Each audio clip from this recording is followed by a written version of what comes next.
గోమతి చక్రాలు ఏంటండి, వాటి గురించి చెప్తారు కొద్దిగా అని అడుగుతున్నారు. గోమతి చక్రాలు చాలా పవిత్రవంతమైనటువంటివి. ఇవి సముద్రంలో దొరుకుతాయి. గోమతి చక్రాలకు ఉన్నటువంటి మహిమాన్వితమైన తత్వం అద్వితీయంగా ఉంటుంది. నరఘోష, నరప్రభావం ఇవన్నీ తొలగించే శక్తి గోమతి చక్రాలకు ఉంది. అంతేకాకుండా ఒక కుంకుమ భరిణ తీసుకొని దానిలో గోమతి చక్రాన్ని ఉంచి దాన్ని భరిణ మూతబెట్టేసి మీ పూజా మందిరంలో ఉంచి రోజు గనక ఎరుపు రంగు పుష్పాన్ని గనక ఆ గోమతి చక్రం మీద ఆ భరిణ మీద గనక పెట్టినట్లయితే రుణ విమోచనం జరుగుతుంది. మీకు బాగా అప్పులు ఉన్నాయనుకోండి, అప్పులన్నీ తీరే మార్గం వచ్చేస్తుంది. ఎవరో వచ్చి సహాయం చేయటమో, రావయ్య ఆ బిజినెస్ చేద్దాం తర్వాత చూద్దాంలే నీకు డబ్బులు వచ్చినప్పుడని తీసుకువెళ్ళటమో ఒక మార్గం ఏర్పడుతుంది. అంతేగాని అయ్యో ఇంత బాధల్లో ఉన్నావా తీసుకో బాస్ అని డబ్బులు ఎవడు ఫ్రీగా ఇవ్వరు కదా. గోమతి చక్రానికి అంత గొప్ప విషయం. ఇది లక్ష్మీదేవికి సూచికప్రదంగా చెప్తారు.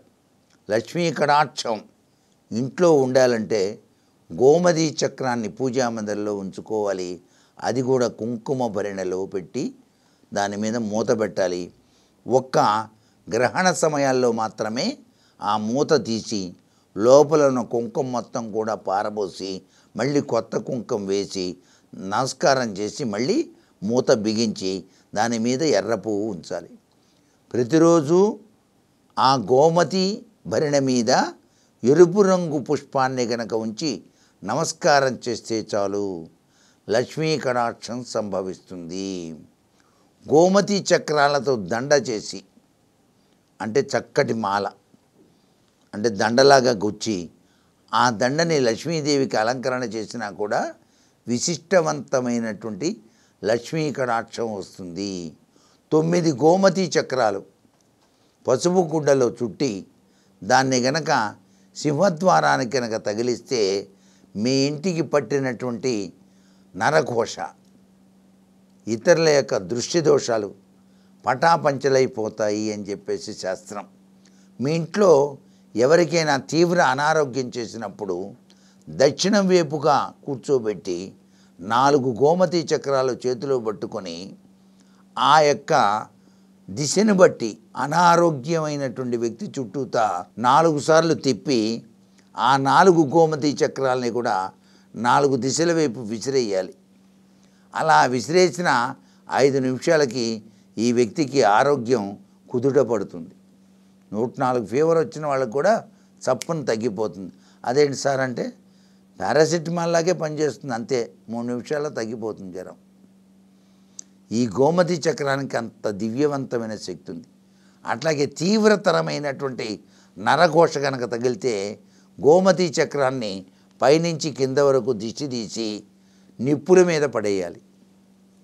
నిప్పులంటే బొగ్గుతో తయారు చేసిన నిప్పులు అన్నమాట, అంతేగాని గ్యాస్ స్టవ్ మీద పడేయకూడదు, అది పగిలిపోదు. గోమతి చక్రం అంత కఠినంగా ఉంటుందన్నమాట. నిప్పుల మీద పెడితే అది కూడా కాలి టప్మంటుంది. అప్పుడు ఆ దోషం మొత్తం కూడా పోతుంది. అలాగే మీకు బాకీలు ఉన్నాయనుకోండి, బాగా ఇవ్వాల్సిన వాళ్ళు ఉన్నారనుకో, మీరు ఎవరు చూడకుండా గోమతి చక్రాన్ని చేతిలో పట్టుకొని మీ బాకీలు ఇవ్వాల్సిన వాళ్ళు ఉన్నారే వాళ్ళ పేర్లు తలుచుకొని ఆ పేర్లన్నింటినీ చదువుకొని తొందరగా నా బాకీ అతని మనసులోకి వెళ్ళాలి, ఆయన తీసుకొచ్చి నాకు ఇవ్వాలి, నేను ఎటువంటి తగాదా లేకుండా నా డబ్బులు నాకు రావాలి, నా వడ్డీ ఇవ్వకపోయినా పర్వాలేదు, కనీసం వీడికి న్యాయం ఉండాలి. వడ్డీ ఎక్కువ అడిగాడు అనుకో దేవుడు రక్షించడు. అందుకే ఎక్కువ వడ్డీ ఇచ్చే వాళ్ళకి షుగర్ వ్యాధి వస్తుందని శాపం పెట్టాడు దేవుడు. ధర్మ వడ్డీ ఇవ్వమని చెప్పేసి శాస్త్రంలో ఉందండి. ఇది నిజమండి, అబద్ధం కాదు. మరీ 5 రూపాయల ఇంట్రెస్టు, 8 రూపాయలు 10 రూపాయలు ఇంట్రెస్ట్ చేసిన వాళ్ళకి షుగర్ వ్యాధి వస్తుంది.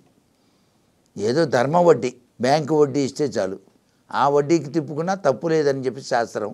అయితే ఇక్కడ ఆ బాధల్లో ఉన్న వాళ్ళకి వడ్డీకి ఇచ్చాం కాబట్టి వాళ్ళు తగిన ఇది ఇవ్వాలి. ఇచ్చుకోలేడు, నేను నా వల్ల కాదురా అన్నప్పుడు మీరే తగ్గాలి, పర్వాలేదయ్యా అసలైన ఇవ్వు అని. అది న్యాయం. ఎందుకంటే ఏది కట్టుకుపోం కదండి మనం. చివరి దశలో ఏమన్నా కట్టుకుపోతామా చెప్పండి. ఈ ఆస్తిపాస్తులు ఈ కొన్ని కోట్ల రూపాయలు సంపాదించిన వాళ్ళు ఏం పట్టుకోలే. టాటా బిర్లా లాంటి వాళ్ళు ఏం కట్టుకుపోయారు, మనం కట్టుకుపోవడానికి కదా, ఉదాహరణ అనమాట అంతే. కాబట్టి ఏమీ కట్టుకుపోలేం. ఈ గోమతీ చక్రాన్ని అలా తీసుకొని ఎవరు చూడకుండా తూర్పు దిశ భూమిలో పాతిపెట్టండి. తప్పనిసరిగా ఆ వ్యక్తి మనసు మారి మీ డబ్బులు మీకు వచ్చేస్తాయి. కావాలంటే చేసి చూస్తారు కదా.